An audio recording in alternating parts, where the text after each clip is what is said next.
More top stories before you go. The trial for a man charged in a deadly South Omaha shooting begins today.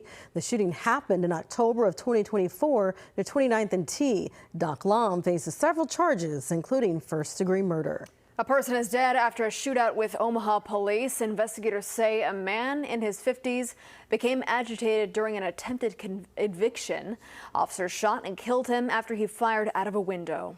Breaking overnight, Zach Lane has won the Iowa Republican primary for governor. He'll face Democratic candidate and current state auditor Rob Sand in November.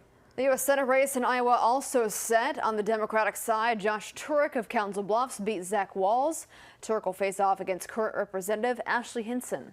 An Omaha woman is in jail this morning accused of chasing a man around an apartment complex with a crossbow. This happened near 108th and Reddick. That woman is facing a weapons charge this morning. And happening today, a groundbreaking for the Chambers Court redevelopment project. It aims to preserve affordable housing and revitalize the 16th Street corridor.